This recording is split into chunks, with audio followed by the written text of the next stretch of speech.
প্রিয় বন্ধুরা, আজকে আপনাদের এসিড অপরাধ দমন আইনের কিছু দ্বারা গল্পের মতো করে শেখানো হবে। গল্পটি হলো রহিম ও জব্বার একই দোকানের কর্মচারী। তাহারা দুইজন কথা কাটাকাটি করিয়া কথা কাটাকাটির এক পর্যায়ে রহিম জব্বারকে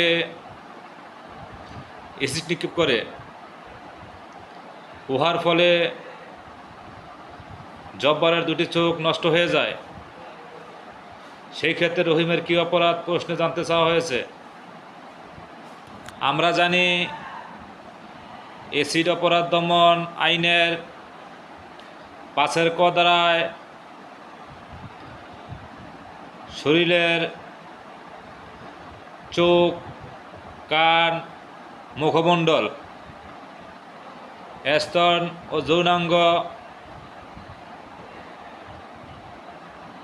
স্থায়ীভাবে বিকৃত করিলে তাহার শাস্তি এসিড অপরাধ দমন আইনের 5 ক ধারা। তাই আলোচ্য প্রশ্নের উত্তর করিতে হবে এসিড অপরাধ দমন আইনের 5 ক ধারা দিয়ে।